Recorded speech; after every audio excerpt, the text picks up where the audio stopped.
បាទគោរពនឹងជម្រាបសួរដល់ពុកម៉ែបងប្អូនអរគ្នាបាទនៅថ្ងៃនេះខ្ញុំនឹងនិយាយអំពីតកតងនឹង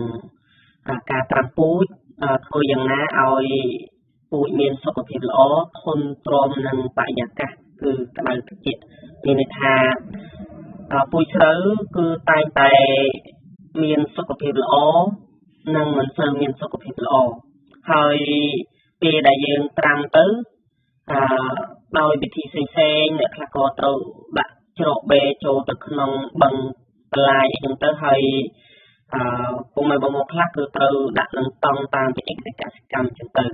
ប៉ុន្តែមានលទ្ធផលជាច្រើនដែលយើងនឹងស្វែងយល់អំពីតកតងនៅក្នុងការដែលធ្វើឲ្យសុខភាពដំណាំមានគុណភាពល្អនោះគឺការត្រាំពូជបាទការត្រាំពូជនេះពុកម៉ែបងប្អូនអាចជ្រើសរើសជាមួយនឹងផលសលមុនពេលស្រូវត្រូវលេខត្រាំនេះគឺយើងអាចដាក់វាដូចជាមួយតោនយើងអាចដាក់វាកន្លះគីឡូក្រាមឬក៏ក្នុងអត្រា200គីឡូអីក៏យើងអាចដាក់វាមកខាំអីចឹងទៅទៅតាម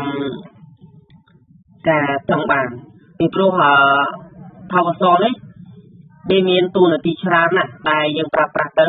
ក្នុងការដែលត្រាំពូជនេះវាជួយទៅការពារសត្វទ័ពនៅក្របពូជនោះកុំឲ្យពពួកបាក់តេរីផ្សិតផ្សេងៗរុំព័ទ្ធពេលដែលយើងដាក់ចុះទៅក្នុងដី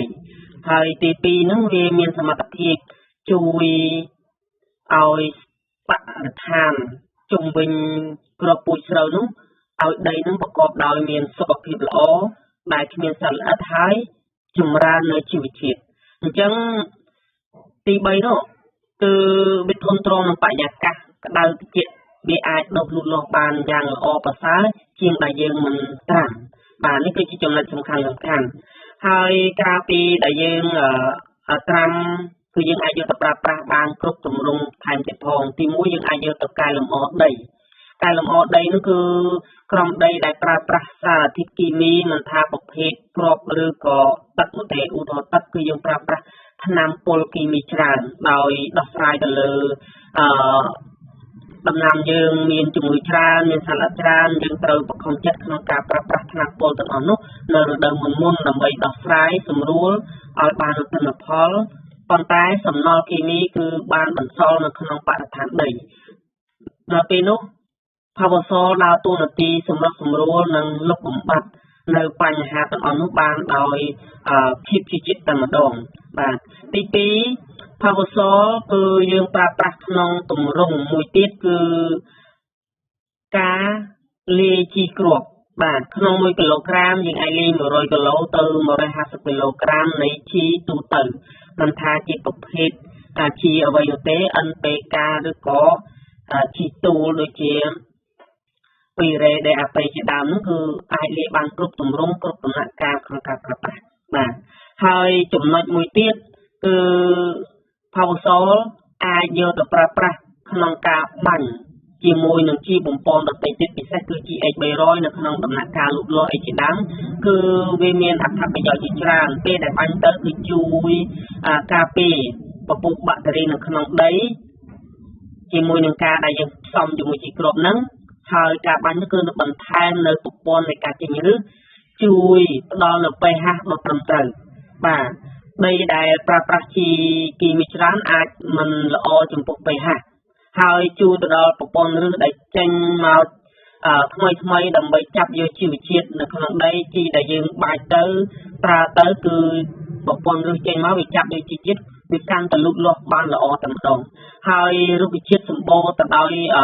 ឫសកែវចេញថ្មីដែលវាធន់នឹងបរិយាកាសពិសេសគឺដែលយើងប្រើប្រាស់ជីទៅដែលស្រូវអត់ចង់ចាប់យកនោះផលសលជាដំណោះស្រាយដ៏ល្អក្នុងការប្រើប្រាស់ជាមួយនឹងជីពៅនេះផងដែរ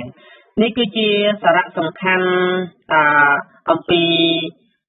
ផលសលជាប្រភេទម្សៅដែលអាចប្រើប្រាស់បានជាច្រើនទម្រង់នៅសេចក្តីត្រូវការក្នុងវិស័យកសិកម្មការដាំដុះរាប់ពីការត្រាំពូជកែលម្អដីរហូតដល់ប្រើប្រាស់ជាលក្ខណៈទូទៅបាទអញ្ចឹងសម្រាប់ពុកម៉ែបងប្អូនដែលមានចំណងអាចសាកសួរបានតាមរយៈលេខទូរស័ព្ទនិង Telegram ហើយត្រូវការជាវទិញគឺអាចហៅទូរស័ព្ទមកយើងខ្ញុំឥឡូវនេះដើម្បីសាកសួរព័ត៌មានពីការប្រើប្រាស់គ្រប់ទម្រង់នៃដំណាំតែម្ដងមិនថាប្រភេទស្រូវឬក៏ដំណាំឈើហូបផាត់ផ្សេងៗទេបាទគឺអាចប្រើប្រាស់បានទាំងអស់តែម្ដងចម្លើយសំរុំចិត្តត្រង់មកឥឡូវនេះដើម្បីទទួលបានព័ត៌មានអញ្ចឹងគណៈពេលនេះក៏អរគុណច្រើនសម្រាប់ពុកម៉ែបងប្អូនដែលទស្សនាតាំងពីដើមដល់ចប់អាជីវករដែលមានបំណងចង់លើកបន្តក៏យើងខ្ញុំអាចបោះតង់បានផងដែរអញ្ចឹងអរគុណជម្រាបលា